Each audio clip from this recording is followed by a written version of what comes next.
Opposition जमातें आपके page पे आ चुके हैं कि इसके खिलाफ अदम एतमाद लेकर आते हैं, जमहूरी हमला करते हैं। तहरीक इंसाफ के जितने हलीफ हैं वो सब क्या है। पोस्ट नो कॉन्फिडेंस मोशन कोई दुश्वारी पेश आती है, क्या होगा? असेंबली टूट के नया इलेक्शन की तरफ चले जाएगी। हुकूमत बचाने के लिए जो कदम उठाया था, दरअसल वो जमहूरियत बचाने की भी जरूरत। हम एक ऐसे बैगेज के साथ न जाएं कि कल को हमें उधर से बिल्कुल ही मायूसी का सामना हो। तहरीक अदम एतमाद के लिए नंबर्स तो पूरे हैं। आज तक वोट अपने दिखा नहीं सके, दावे बहुत किए। काफ लीग अपने फैसले, उसका हमारे अदम एतमाद से ताल्लुक नहीं है। अदम एतमाद मुझे पूरा यकीन है उनके बगैर भी हो जाए। अदम एतमाद के फैसले में बड़ा फासला पड़ा हुआ है। अदम एतमाद मुल्क की बुनियादें हिला देते हैं। इमरान का उल्टी गिनती शुरू हो चुकी। बिलावल वाला मार्च अब नहीं मार्च है, इसकी खैर है। हमारे जो MNAs हैं दर और जरदारी की सियासत समझती है कि उनको खरीद पाएंगे, तो मैं कह रहा हूँ कि ये टिकाऊ माल नहीं है। आपने वादा किया था इमरान खान साहब ने, और उनको हिम्मत करनी चाहिए थी कि उनका हुकूमत में रहना इतना जरूरी नहीं है जितना पाकिस्तान की अवाम का जिंदा रहना जरूरी। अब वक्त आ गया है कि पार्लियामान का एतमाद उठना चाहिए, पार्लियामान से अक्सरियत छीनना चाहिए। अस्सलाम वालेकुम, आप देख रहे हैं ब्रेकिंग पॉइंट। मैं हूं Mohammad Malik. We don't know what to say, start कैसे किया जाए, क्योंकि पूरा अब प्रेशर बन गया हुआ है। मौलाना फजल रहमान ने कल कह दिया कि जी अगले 3 दिन बहुत अहम हैं। बिलावल भुट्टो साहब ने स्पीच करते हुए कहा कि जी 5 दिन बहुत अहम हैं, और अहमियत का अंदाज़ा इस बात से हो रहा है कि PMLQ इस वक्त एक सेंट्रल प्लेयर सी बन गई। उस पर ही बात करेंगे कि उसकी क्या वजूहत हैं। बट एनीवे, पहले मोनस लाई का आपको याद है, उनका अपना बयान भी था, अभी आपसे शेयर करूँगा, जब वो कहते थे कि जी कप्तान ही मुझे मिलने पे तैयार नहीं है, और हमें ही पता है कि सबको कि साल 1.5 साल इस बात पर बड़ी टेंशन रही दोनों पार्टीज़ में, जब प्राइम मिनिस्टर तैयार नहीं थे मोनस लाई को वजारत देने पे। और एक वक्त वो भी आया था कि जब PMLQ ने कैबिनेट मीटिंग्स और फंक्शंस को भी बॉयकॉट करना शुरू कर दिया था।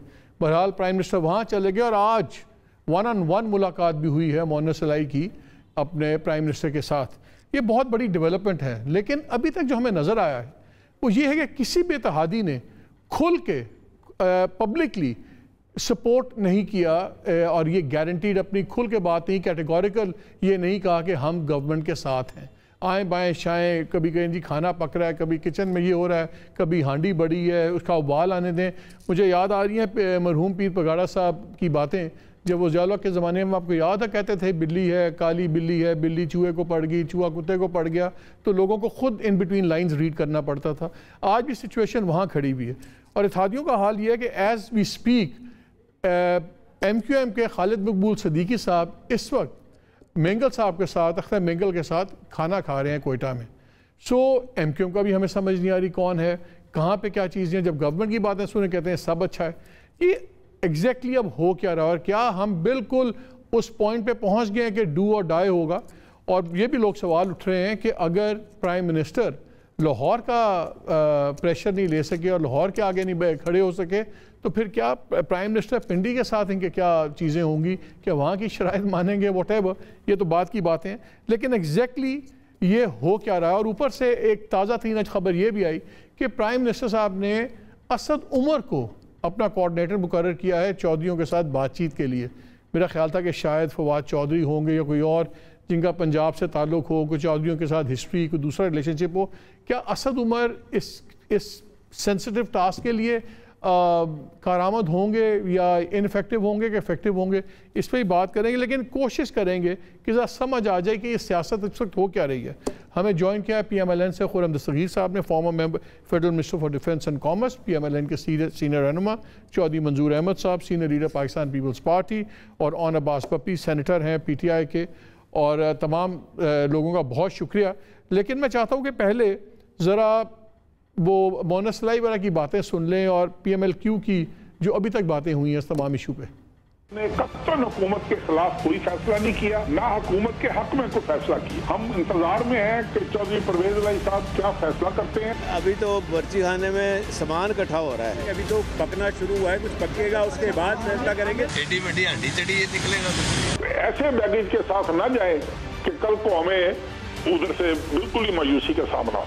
आपने वादा किया था इमरान खान साहब ने, और उनको हिम्मत करनी चाहिए थी कि उनका हुकूमत में रहना इतना ज़रूरी नहीं है जितना पाकिस्तान की आवाम का जिंदा रहना जरूरी। तुक नहीं बनती कि एक टीम का कैप्टन है जो लीड कर रहा है और उसका मैं मेंबर बन जाऊँ जो मेरे साथ कंफर्टेबल ही नहीं है। उस वक्त तक बोझ उठाएंगे जब तक रियासत इमरान खान के साथ खड़ी है। आप पीटीआई वालों को एक दफा जरा तगड़े तरीके से कहते हैं घबराना नहीं। घबराए तो नहीं है, घबराए नहीं। जो भी फैसला होगा मुल्क की बेहतरी के लिए उसके ऊपर। दिल से तो मैं कान लगा के सुना है, जुबान से ये कराची जाके बताएंगे। वज़ीर आज़म, हमें आपकी किसी किस्म की हिमायत की जरूरत नहीं है, आपको हमारी हिमायत। ये आपको बैसाखियां मिली हुई हैं एमक्यूएम की, जो आप खड़े हो, आपका प्राइम मिनिस्टर है, आपके वजीर हैं। हमने कहा था हुकूमत हमें क्योंकि 2 वजारतें मांगी थी और उनमें से आज भी हम एक वजारत को तलब करते रहे। इंडिया के अंदर सामान चला गया है, लेकिन जो पहला होता है ना पकाई का बाला, तो जब धुआं उठेगा ना एक बाला आता है, उसके बाद 3 महीने का टाइम है, आर या पार वाला काम हो सकता है।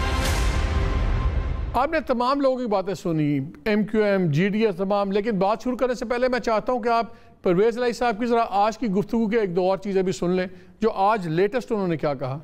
ये अंदर इंडिया के अंदर सामान चला गया है, लेकिन जो पहला होता है ना पकाई का बाला, तो जब धुआं उठेगा ना एक बाला आता है, उसके बाद चौधरी साहब कुछ निकलना भी है अदम एतमाद में से कि नहीं निकलना? एडी बड़ी हांडी चढ़ी ये निकलेगा, ये निकल आएगा। और तहरीक अदम एतमाद की बात हुई जब इमरान खान आया आपकी तरफ परसों, और जो 48 घंटे मौलाना फजल रहमान ने कहा है वो तो फजल मान साहब। चौधरी साहब, अब आपका ये पैगाम है जो मोहन्नस साहब का पैगाम था वज़ीर आज़म के लिए कि घबराना नहीं है। वो घबराए तो नहीं है। अच्छा, घबराए नहीं बिल्कुल। मुस्कुराहटें, ज़ुबानी जुमले, नॉन कमिटल बयानात। ऑन साहब आपसे शुरू करता हूँ, मुझे ये बताइए, अपोजिशन की तो समझ आती है कि उनके पास जो लोग वो क्लेम कर रहे हैं कि आपकी पार्टी के हैं, दूसरे हैं, वो उनको जाहिर नहीं कर सकते जिस दिन तक वोटिंग नहीं होती। लेकिन आपके तो एलाइज, डिक्लेयर्ड एलाइज हैं, वजारतें लेके बैठे हुए हैं, आपके साथ बैठे हुए हैं, ये लोग भी खुल के बात नहीं कर रहे। चलें अपोजिशन के लिए नहीं करते, आपके बारे में भी खुल के हमायत किसी ने नहीं की। इमरान खान चल के चले गए चौधरियों के घर में, उसके बाद भी ये बातें आ रही हैं। तारिक बशीर चीमा साहब ने सीधा कह दिया बिल्कुल फैसला नहीं हुआ। ये आप सारी बातें परवेज़ इलाही की भी सुन रहे हैं, तो क्या हम समझें कि एलाइज का आपको खुद भी नहीं पता आपके साथ हैं या नहीं है? मालिक साहब, इसको अंदाजा लगाने के लिए ना थोड़ा सा 3 दिन पीछे चले जाते हैं। प्राइम मिनिस्टर साहब की जब मुलाकात हो गई थी परसों वाले दिन, जब मुलाकात हुई है चौधरी साहबान से, उसके बाद फवाद चौधरी साहब ने कहा कि जी हमारे मामला तय हो गए, और चौधरी साहब ने कहा कि हम आपके साथ हैं। इसके बाद अचानक से कल राना सनाउल्ला और चौधरी शाहिद खाकान अब्बासी ने जो स्टेटमेंट दिए, वहां से अंदाजा लगाना बहुत ईजी है। राना सनाउल्ला साहब का बयान था कि जी चौधरी साहबान अपना दाम बढ़ा रहे हैं, और शाहिद खाकान अब्बासी ने कहा कि जी 5 लोगों के आगे पीछे होने से हमारी अदम एतमाद को कुछ नहीं होगा। अगर ऑपोजिशन इतनी कंफर्टेबल है कि वो चौधरी साहबान पे इतना ज्यादा वो उसको रिलाय कर रहे थे, तो ये 2 स्टेटमेंट्स कम से कम आने की जरूरत नहीं थी। ये स्टेटमेंट्स इन इटसेल्फ प्रूव करती है कि उनकी रिलायंस कम से कम लाहौर पे या चौधरी साहबान पे खत्म हो चुकी है। अब किसी ने क्या कहा, आज फिर मोहन्नस इलाही साहब की फिर मुलाकात होगी। मैं ये समझ रहा हूँ कि कितना और क्लियर स्टेटमेंट मेरे ख्याल काफ लीग से आपको चाहिए समझने के लिए। मैं बताता हूँ, मैं आपको बताता हूँ क्या चाहिए हमें एलाइज से, कि चौधरी साहब के हम हुकूमत के साथ खड़े हैं, MQM के हम हुकूमत के साथ खड़े हैं, हम वोट ऑफ कॉन्फिडेंस में हुकूमत के साथ खड़े होंगे। यही GDA के, इनको छोड़ दें अपोजिशन वालों को। मैं कहता हूँ कि सारी बातें झूठ होंगी। ये सिंपल स्टेटमेंट्स आपकी नहीं निकल रही। और फवाद चौधरी साहब को आपने कोट किया, उन्होंने कल ये भी कहा था कि जी जब प्राइम मिनिस्टर गए तो उस मुलाकात में तहरीक अदम एतमाद की बात हुई थी। उसके बाद Tariq Bashir Cheema came on television Kashif के शो में, और उन्होंने कहा कि उस पर कोई बात नहीं हुई थी। तो फवाद चौधरी साहब की तो बात रहने दें, उनकी बात तो खुद PMLQ ने निगेट कर दी। मैं ये कह रहा हूँ इतना मुश्किल काम क्या है? चले ऑपोजिशन रंगबाजी कर रही है, झूठ बोल रही है, अपने वर्कर्स को मिसलीड कर रही है, हमें मिसलीड कर रही है। आपके एलाइज में से ना GDA ने अभी तक कहा, ना PMLQ ने कहा, ना MQM ने कहा, और इवन बाकी तो छोड़े, भी बाप वाले भी सुकून में बैठे हुए हैं। एक भी एलआई ने खुल के नहीं कहा कि हम आपके साथ हैं कम वोट में। अच्छा वैसे मालिक साहब, अगर ये स्टेटमेंट ही अगर फॉर एग्जांपल कल या परसों आ जाती है तो क्या ऑपोजिशन का सारा अदम एतमाद का ये जितना खिलवाड़ है क्या वो खत्म हो जाएगा? नो, फिर there be another story to start with. So ये ऐसा नहीं है कि चौधरी साहबान की एक स्टेटमेंट आने से ये सारा तमाशा खत्म हो जाएगा, ये फिर कुछ और demand, this will keep on going. अगर आप रिलाई करें एक स्टेटमेंट, मैं एक चीज और बताता हूँ। आज से 5 दिन पहले एक लिस्ट आई थी कि ये जो 15 MNAs हैं तहरीक इंसाफ के, ये पार्टी जो है ना, पार्टी 8 MNAs हाँ जी, वो अच्छा वो 12 हुए 22, आज एक 22 की लिस्ट रिलीज हुई है। मैं देख रहा था and I was amazed to see कि उस 22 में से 3 MNAs मेरे साथ मेरी गाड़ी में बैठे थे और वो हंस के उन्होंने कहा यार इस स्टेटमेंट के बाद तो मुझे लगता है मस्जिद में उतारो, हम कुरान उठा लें। मतलब यानी कि डीफेम करने का जो एक कॉन्सेप्ट है, that has blown any barriers. वो 3 MNAs के लिस्ट। मेरा सवाल बड़ा सिंपल है, देखिए मेरा सवाल बड़ा सिंपल है कि आपके अगर एलाइज खुल के आपके साथ आते हैं तो ऑपोजिशन के एक गुब्बारे में से बहुत हवा निकलती है। जो वो कहते हैं, ऑपोजिशन का इस पे स्टांस है, वो कहते हैं कि हमें आपके वोट्स की ज़रूरत नहीं है, और उन्होंने कहा कि हमें चौधरी बरादरान और दूसरे इसलिए चाहिए कि हम ये परसेप्शन बनाना चाहते हैं कि लोगों को यकीन हो जाए कि हम तो हैं इनके खिलाफ, इनके अपने जो दोस्त हैं वो भी इनको छोड़ के चलेंगे इनकी बैड गवर्नेंस की वजह से। उसका एक सिंबलिज्म है। तो आप लोग इतना जो करके आप स्टेटमेंट क्यों नहीं दिलवा सके किसी भी एलायंस से, मैं ये पूछ रहा हूँ। अच्छा, just given another couple of days, इस वीकेंड के बाद if you think this will, मोने सलाह साहब की आज मुलाकात हो गई, मुझे I am not privy to the information कि मोने साहब और कि प्राइम मिनिस्टर की क्या बात हुई, बट आई कैन अज्यूम कि कल या परसों में ऐसी स्टेटमेंट आ जाएगी। बट रेस्ट एश्योर मालिक साहब, वुड यू बिलीव कि अगर उस स्टेटमेंट के बाद ये अदम एतमाद का सारा ढकोसला खत्म हो जाएगा? पाप पार्टी की आपने बात की, हैवंट यू सीन के सादिक सिनानी साहब भी 3 दिन पहले प्राइम मिनिस्टर को मिल के गए, उन्होंने काफी, लेकिन हमने ये भी देखा हमने ये भी देखा है कि यार मोहम्मद रिंद ने फिर दोबारा रिजाइन कर दिया।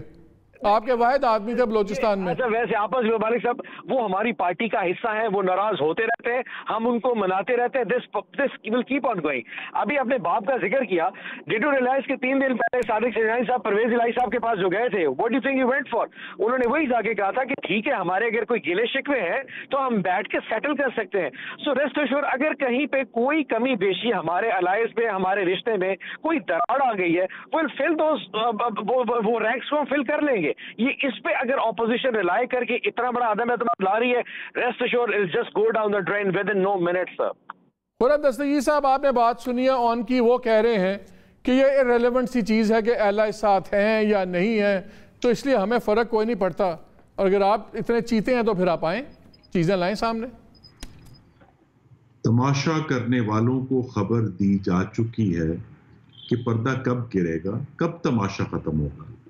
इनका तमाशा अब ख़त्म होने जा रहा है और इस पे ज़्यादा बहस मेरे ख्याल बहुत ज़्यादा गुफ्तगू हो चुकी है, इत्तेहादियों की, अपोजिशन की स्ट्रेटजी की।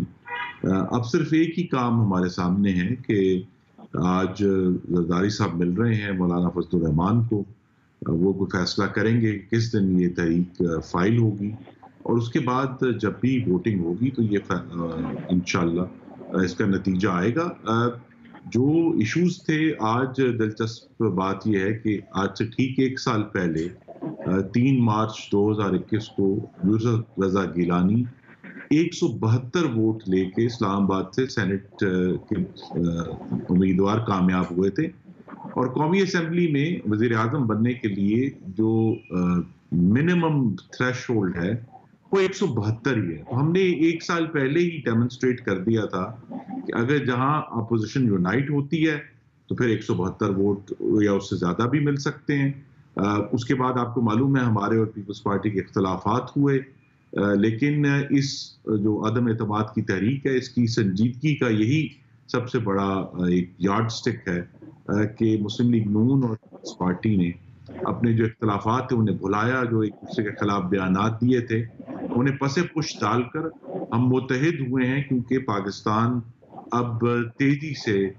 मुआशी गड़े में, खारजा पॉलिसी के गड़े में, फॉशिज्म के गड़े में गिर रहा है, और इसको बचाने का एक ही तरीका है कि इस हुकूमत से निजात हासिल करके। और आप इसी बात पे कायम हैं आप लोग के आपको एलाइस जॉन से हैं, इनका वोट नहीं चाहिए, लेकिन इनकी प्रेजेंस से आपका एक बिल्कुल वो आ जाता है इंप्रेशन कि देखें तमाम लोग ही मुखालिफ हो गए हैं पीटीआई के, आप इसलिए उनको ढूंढ रहे हैं, साथ मिलाने की कोशिश कर रहे हैं। जी, जब भी इस तरह के मामलात कौमी असेंबली में उठते हैं तो हमारा फर्ज है कि हम जाके हर जो ग्रुपिंग है, जो भी पार्टियां हैं, उनको जाके दावत दें, उन्हें कन्विंस करें। और यहाँ एक ऐसा भी मामला है कि वो तमाम जमातें जो इस वक्त पीटीआई के साथ हुकूमत में शामिल हैं, वो एक डूबता हुआ टाइटैनिक है और हर जमात ने फैसला करना है कि क्या वो डूबते हुए टाइटैनिक के साथ ही डूबना चाहेंगे अगले इंतखाबात में, या फिर अपनी सियासी बका के लिए कोई फर्क फैसला करेंगे। तो ये इस वक्त इतना अहम नहीं है कि जी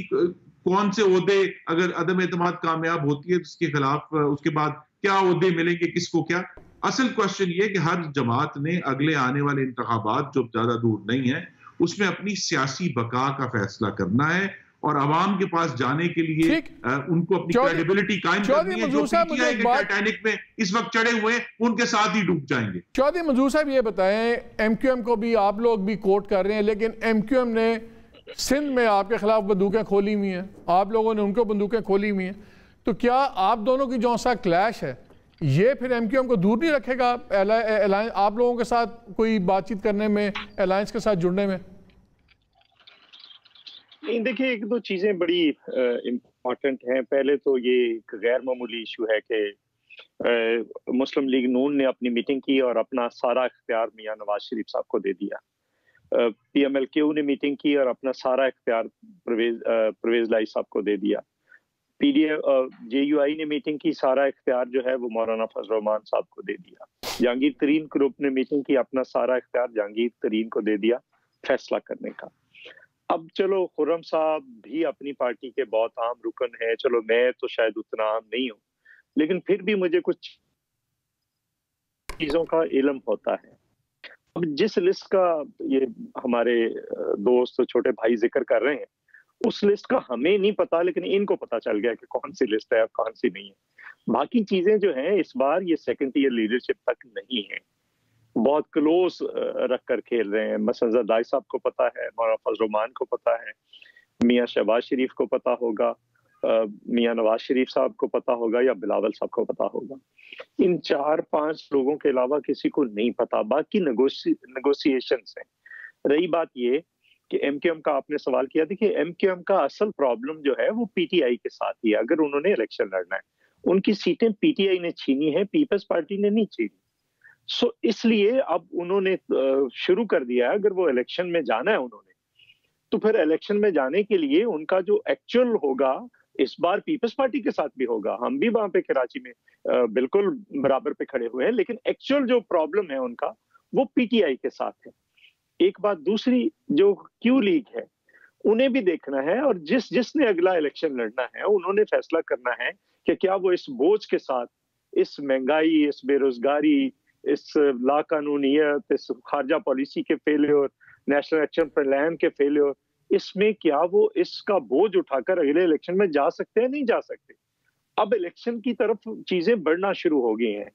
तो एक बात ये है। दूसरी ये है कि देखिए अदम एतमाद की तहरीक तो शायद नंबर्स पूरे कर लिए, लेकिन आसानी के लिए अगर ये अलाइज साथ आ जाते हैं तो फिर शायद जो डिफेक्शन क्लॉज है उससे बच जाएंगे, वरना तो नेचुरली मेरा जो एक फिक्रा, मेरा जो सियासी एक्सपीरियंस है वो मुझे ये कह रहा है कि ये जो इधर उधर मुलाकातें हो रही थी तो पीछे से काम तो वो पीटीआई के ऊपर हो रहा था। जो उनके नाराज अराकीन हैं उनकी तादाद बढ़ती ही चली जा रही, और जब अलाइज को पता चलेगा कि इनके नंबर्स पूरे हो गए हैं तो फिर उनके लिए भी आसान हो जाएगा। अच्छा, आपका ख्याल है कि अलाइज इंतजार करेंगे जब जरा सी ताश और खुल जाएगी? किसी और इशारे का इंतजार तो नहीं कर रहे? नहीं, इशारे का इंतजार नहीं है। इशारे मेरा ख्याल है सबको होने बंद हो गए, यही हमारी डिमांड थी। चले, यहाँ पे मैं एक ब्रेक लेता हूँ। ब्रेक के बाद आके मेरा एक सवाल छोड़े जा रहा हूँ कि अगर सब कुछ ठीक है, पीएमएलक्यू के साथ प्राइम मिनिस्टर भी हो आए, उसके बाद आज मोनस की मुलाकात भी हो गई, तो फिर असद उमर को आज कोऑर्डिनेटर क्यों मुकर्रर किया गया है? और क्या असद उमर, जिनका पंजाब से कोई पॉलिटिक्स से ताल्लुक़ नहीं है, कराची से उनका ताल्लुक़ है, सारी ज़िंदगी पॉलिटिक्स और सब कुछ कराची का, सीट उनकी इस्लामाबाद से, तो क्या is he the right man कि जो चौधरियों से पंजाब में नेगोशिएट करें? कोई कॉमन फैक्टर नज़र नहीं आ रहा। इस पर बात करेंगे इस ब्रेक के बाद।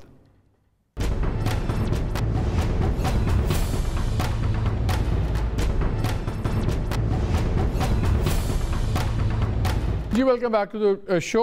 जी ऑन मैं ब्रेक से पहले आपके लिए एक सवाल छोड़ गया था कि अगर सब कुछ ठीक है, बकौल आपके 24-48 घंटे में पत्ते और खुलेंगे, एलाइज खुल के सामने आएंगे, तो ये Asad Umar of all the people, इनको कोऑर्डिनेटर क्यों बनाया? इनका तो कोई PMLQ के साथ ना हिस्ट्री है ना पंजाब की पॉलिटिक्स से उनका ताल्लुक है, कुछ समझ नहीं आई ये बात।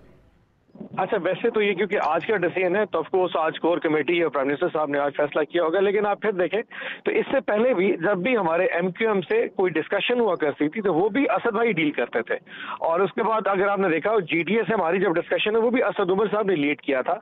अब जब प्राइम मिनिस्टर साहब इस वक्त चौधरी साहब से मिलने के लिए आए थे तो 2-3 इशूज उन्होंने वहाँ रेज किए थे, कुछ पंजाब गवर्नमेंट से रिलेटेड थे, कुछ मीडिया से रिलेटेड थे, और भी बहुत से मामला थे। अब असद उमर साहब because he holds the post of the secretary general of the party, जो कि प्राइम मिनिस्टर के पास सबसे strongest of all the positions है बड़ा, और उनके पास एक बार्गेनिंग और डिसीजन मेकिंग का जो एक स्टिक है वो स्टिक चार्ट मौजूद है, और अपने साथ अगर वो फवाद चौधरी साहब या किसी और को ले जाना चाहे तो he can always call them up. So I am sure he will be leading the show, और बाकी सारे जो सीनियर्स हैं, जो कैबिनेट मेंबर्स हैं, चाहे फवाद साहब हैं या और हैं, वो उनको असिस्ट कर सकते हैं। इस पे कोई बड़ा इशू मुझे कभी प्रैक्टिकली नजर नहीं आता। अभी this is just a normal decision I suppose. Normal decision in unusual times, usual decision आप कह रहे हैं। अच्छा, हमें ख्वाजा इजहारुल हसन साहब ने ज्वाइन किया है, MQM से ताल्लुक है। अस्सलाम वालेकुम ख्वाजा साहब। जी वालेकुम सलाम। ख्वाजा साहब, कुछ आप ही क्लैरिटी दे दें, कुछ समझ नहीं आ रही। कोई इत्तेहादी खुल के गवर्नमेंट के साथ बात उसकी हमायत में नहीं आया सामने, हालांकि सिंपल सा फैसला था है या नहीं है। अभी हमारी इत्तला है कि खालिद मकबूल सिद्दीकी साहब वो भी इस वक्त अख्तर मेंगल के साथ खाना खा रहे हैं। अख्तर मेंगल तो खुल के गवर्नमेंट के खिलाफ हैं। कुछ आइडिया है किधर खड़े हैं सब आप लोग भी और बाकी भी? मलिक साहब देखिए, बजाय कि हम पहले इत्तेहादियों की बात करें, पहले ये देखते हैं ना कि हमारी जितनी अपोजिशन पार्टियों से मुलाकात हुई है वो क्या कह रहे हैं, वो उनका क्या, ये जो वोट ऑफ नो कॉन्फिडेंस की जो मूव चल रही है उसके एजेंडे क्या है। उसका एजेंडा ये है कि एक पार्टी कहती है जी पंजाब हमारे लिए सबसे ज्यादा प्रीमियर है, तो अदर देन द पंजाब हम वफाक पे बात करें, पूरे मुल्क पे बात करें। सिंध की पार्टी कहती है जनाब सिंध को प्रोटेक्टेड रखें और हमसे बात करें। इस तरीके से सब लोग अपने अपने कार्ड सेव करके और हुकूमत गिराने की बातें कर रहे हैं। तो इन सबके पास कौमी एजेंडा क्या है? भाई ये हुकूमत हट गई तो अब ये बताएं कि सिंध की करप्शन के साथ एक आम आदमी की जो कुव्वत खरीद मुतासर हुई है, सनतों को जिस तरह तरक्की देनी है, माशी एजेंडा क्या है, IMF से कैसे नहीं, तो फिर इसका मतलब ये है कि फिर आप गवर्नमेंट के साथ ही है, बिकॉज अगर इनका तो एजेंडा सामने है, उन्होंने कहा है कि हमने तो जनरल इलेक्शंस में जाना है, इनको गिराना है, उसके बाद फौरन एक इंटरिम गवर्नमेंट आएगी और जनरल इलेक्शंस होंगे।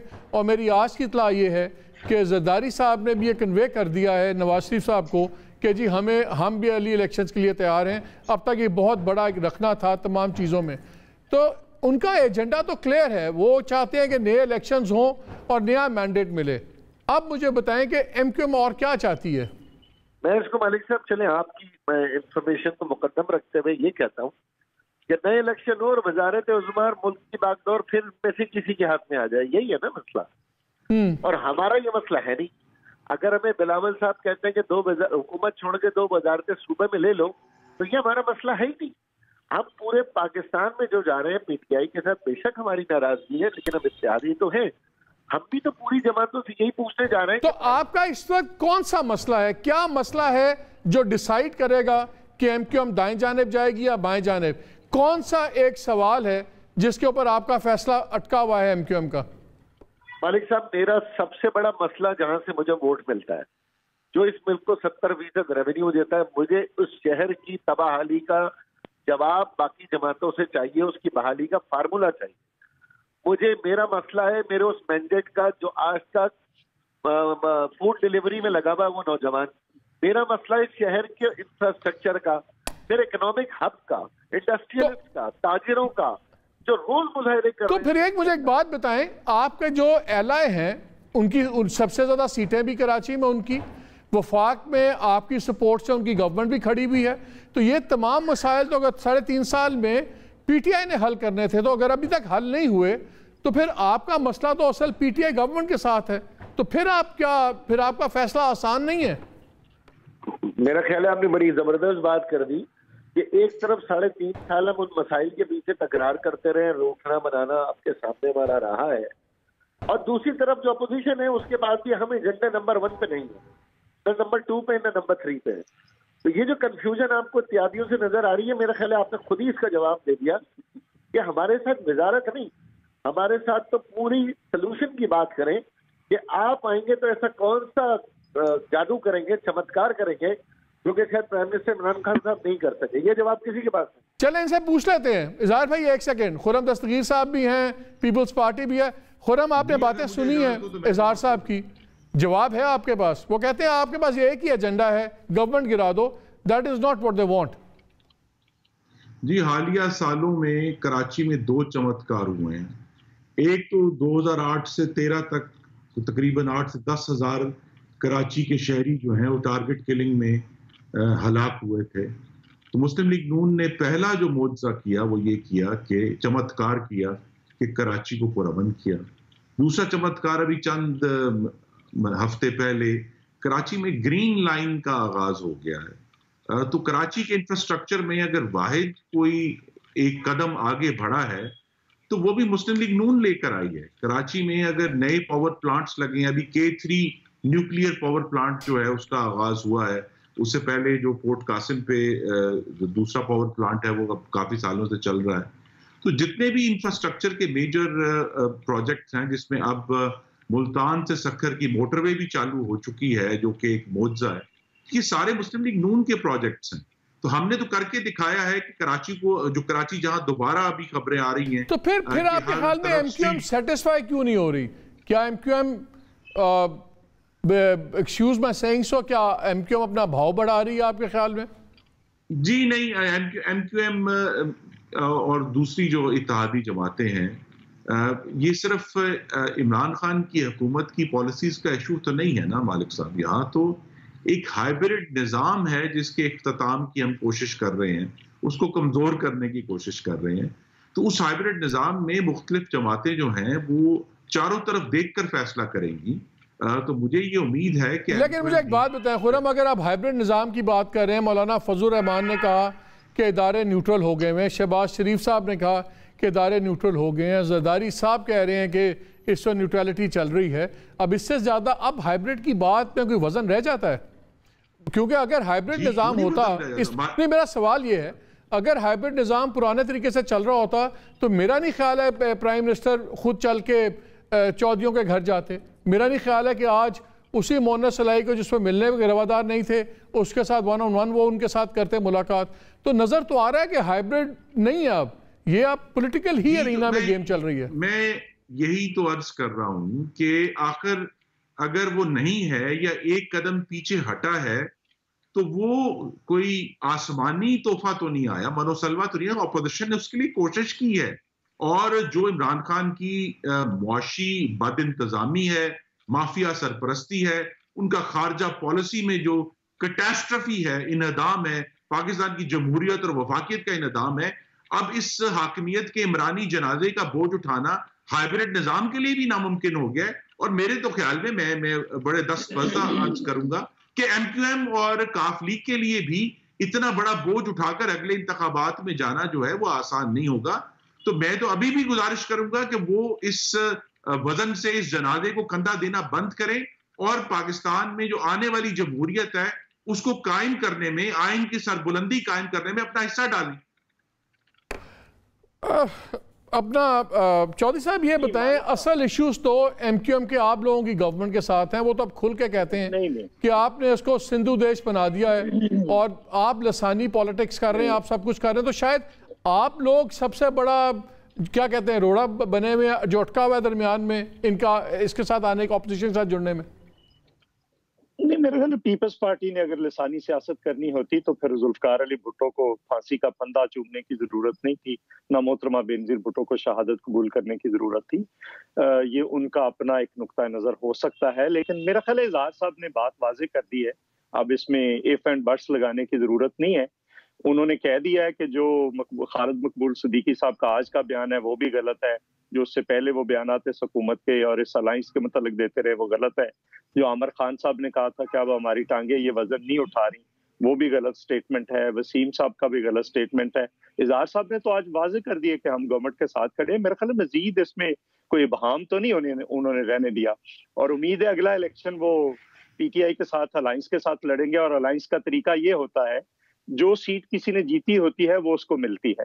तो जो जितनी सीटें कराची में पीटीआई ने जीती हैं वो उनको दे देंगे एमकेएम, और बाकी सीटों पे।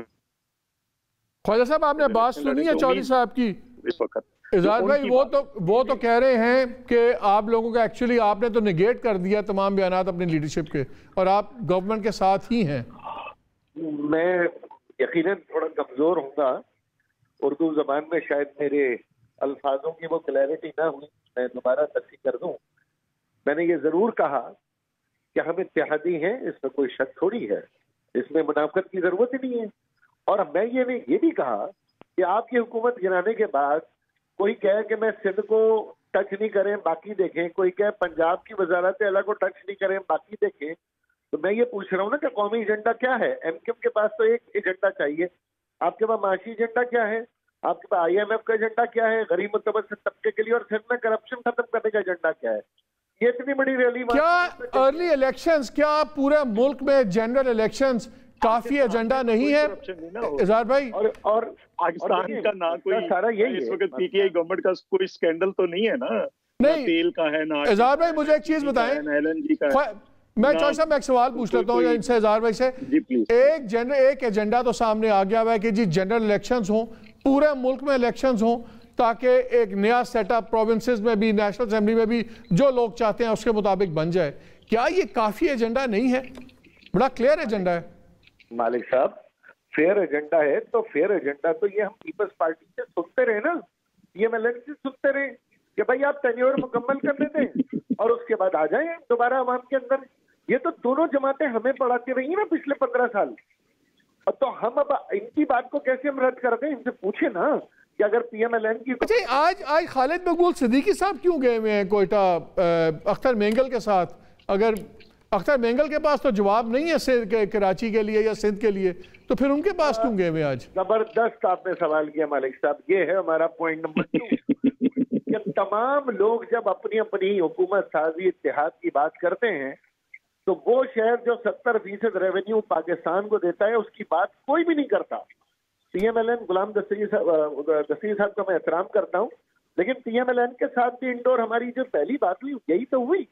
और भाई इस शहर का क्या होगा, इस अर्बन सिंध का क्या होगा, इसकी तरजीहात कैसे हैं? अगर आप आपस में मंडवाली कर लें और आपको पीपल्स पार्टी कहते इधर नहीं देखना, तो आप तो हमारी कुर्बानी आज भी दे देंगे, कल भी दे देंगे। चले, मुझे यहाँ पे ब्रेक लेना है, लेकिन मैं आपकी एक स्टेटमेंट से थोड़ा सा मुझे एतराज़ है, जो आप बार बार कहते हैं कि कराची 70% रेवेन्यू देता है। कराची 70% टैक्सेस का देता है, और इसलिए भी कि पूरे मुल्क से जो भी कोई इंपोर्ट करे उसका टैक्स, इंपोर्ट टैक्स कराची में डलता है और वहाँ काउंट होता है। तो कराची टैक्स, उस तरह सारे मुल्क के टैक्सेस, इंपोर्ट वगैरह, ड्यूटी वगैरह कराची में काउंट हो जाती है। वो नेसेसरीली उसका मतलब ये नहीं है कि 70% रेवेन्यू जनरेट करके मुल्क का, इकॉनमी का दे रहा है। थोड़ा सा इसमें टेक्निकल फ़र्क है, लेकिन फ़र्क उसे पड़ता कोई नहीं है। इस पर ब्रेक लेते हैं, बाकी बातें आगे। स्टे विद अस।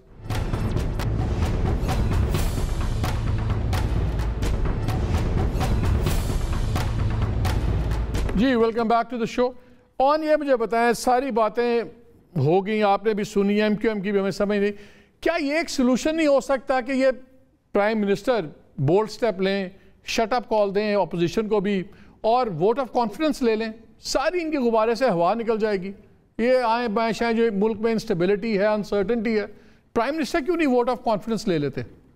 अच्छा मालिक साहब, अगर आप थोड़ा सा फिर वही बात, अगर आप पिछले साल फरवरी में चले जाएं, जनवरी में, उस वक्त एक लॉजिक मौजूद था। गिलानी साहब का इलेक्शन हुआ था और गिलानी साहब के इलेक्शन में वो अनएक्सपेक्टेडली जीत गए। 20-22 वोट उन्होंने फालतू ले लिए, और जिस तरीके की वीडियोस उनके बच्चों की वो वोट खरीदते हुए नजर आए, जिसके ऊपर बड़ा ह्यू एंड क्राई भी था, उसके बावजूद हमने उस वक्त ये लॉजिक क्रिएट नहीं किया कि वोटों की बाइंग सेलिंग की गई है और करोड़ों अरबों लगा के वोट परचेज किए गए। प्राइम मिनिस्टर ने खुद ही दानस्ती से फैसला किया था कि I think it is high time, मुझे वोट ऑफ कॉन्फिडेंस लेना चाहिए। आज कोई ऐसी एक मंतक तो बता दे जिसकी वजह से vote of confidence prime minister साहब खुद फैसला करे, सिर्फ इस बेस के ऊपर कि ऑपोजिशन ये समझती है कि वो बहुत ज्यादा रेलेवेंट और हम इरेलेवेंट नहीं रहे, या उनके अंदाजे के मुताबिक हमारे अलाइज हमारे साथ नहीं है, जो कि हम क्लियर है हमारे साथ है। It doesn't make any sense at all कि उनके इस इर्रेशनल एटीट्यूड की वजह से प्राइम मिनिस्टर फिर इस तरीके से तो 5 साल जिसने हुकूमत करनी है वो हर साल एक वोट ऑफ कॉन्फिडेंस ले लिया करे। अगली हुकूमतें जितनी भी आएंगी, हुकूमत में कॉन्स्टिट्यूशन में एक चीज पास कर देते हैं कि आप हर साल में 5 साल में आप एक तो वोट कॉन्फिडेंस लें, क्योंकि ऑपोजिशन में तो पाकिस्तान में कभी भी हुकूमत पे राजी नहीं रही। तो कल को किसी भी हुकूमत आएगी, हम भी कहेंगे जी आप vote of confidence, it doesn't fall like it doesn't work like it. There has to be a rational, जो कि इस टाइम हमारी नजर में मौजूद नहीं है। ना किसी, अभी आपने इजहार भाई की बात सुन ली है, उन्होंने क्वेश्चन रेज किया, अगर आपके पास कोई कौमी एजेंडा है आप पेश कर दें। अगर एजेंडा सिर्फ इक़्तिदार की हवस का है कि सिंध मौजूद रह जाए, पंजाब ही रह जाए, फेडरल में फलाने को गिरा लो, ये कर लो, इलेक्शन लेट कर लो, ये एजेंडा नहीं है, ये जाती हवस है, पसंद है। ठीक है, बिल्कुल। बड़ा थोड़ा सा वक्त रह गया, मैं क्लोजिंग कमेंट दोनों पे अपने पार्टिसिपेंट से ले लूं। खुर्रम ये बताएं, बड़ी इंस्टेबिलिटी है मुल्क में, पहले ही हालात बहुत बुरे, आप लोग खुद कहते हैं कि तबाही फैली हुई है, अब आप लोग भी कंट्रीब्यूट कर रहे हैं इस पे, ये एक चीज़ चलती जा रही है। कब आपका वोट, आप आउटर लिमिट आप लोगों ने डिसाइड की है कि बस this is the cut off line? जी बिल्कुल है, और आई थिंक अगले 7 दिन में, यानी अंटिल नेक्स्ट थर्सडे ये फैसला हो जाएगा, और मुझे यकीन है कि शायद उससे पहले ही ये तहरीक जो है ये कौमी असेंबली में जमा हो जाए। और जो एजेंडा क्या है, एजेंडा ये है कि पिछले 36 माह से पाकिस्तान में एशियाई खुर्दोनोश की महंगाई 10% से ज्यादा है, इसको खत्म करना है। इस तरह की महंगाई जो पाकिस्तानियों को कत्ल कर रही है वो खत्म करना है। 8 महीने में $32 अरब का ट्रेड डेफिसिट आ गया है, और 43 माह में इमरान खान साहब जो हैं वो 22,000 अरब के कर्जे ले चुके हैं, रुपए एडिशनल इजाफी कर्जे ले चुके हैं। तो पाकिस्तान की मुईशत, पाकिस्तान की खारजा पॉलिसी, पाकिस्तान की वफाकियत और जमहूरियत सब जिस तेजी से जिस गड़े में इमरान खान को फेंक दिया है, मुझे बाहर निकालना है। चौधरी मंजूर साहब, आपसे माजरत, आपका कमेंट रह गया, मेरा वक्त खत्म हो गया। तमाम मेहमानों का बहुत शुक्रिया, लेकिन आज इन असल बात 2 ही रह गई हैं। अगर सब अच्छा है तो इत्तेहादी क्यों नहीं खुल के बात कर रहे, और शायद आप हालात उस नहज पे पहुंच गए हैं कि अल्टीमेट फैसला, इन तमाम की पॉलिटिक्स अपनी जगह, लेकिन इसी बात पे अल्टीमेट फैसला हो जाएगा इदारे न्यूट्रल हैं या नहीं हैं। अगर इदारे न्यूट्रल हैं, एंड होपफुली लग ये रहा है कि न्यूट्रल हैं, तो अल्लाह करे न्यूट्रल रहें, ताकि पहली बार ये जो पॉलिटिकल इशू है ये सिर्फ पॉलिटिशियंस हल करें। और अब हो जाना चाहिए, बिकॉज अपोजिशन की मूवमेंट और गवर्नमेंट की परेशानियाँ, इस सब का at the end of the day बोझ आप पे और मुझ पे ही, माशी और इवन मेंटल जो है आपका स्ट्रेस है, वो हम लोग ही उठा रहे हैं। बहुत हो गया, अब जो भी है फैसला हो जाना चाहिए। इजाज़त दीजिए, अल्लाह हाफिज़।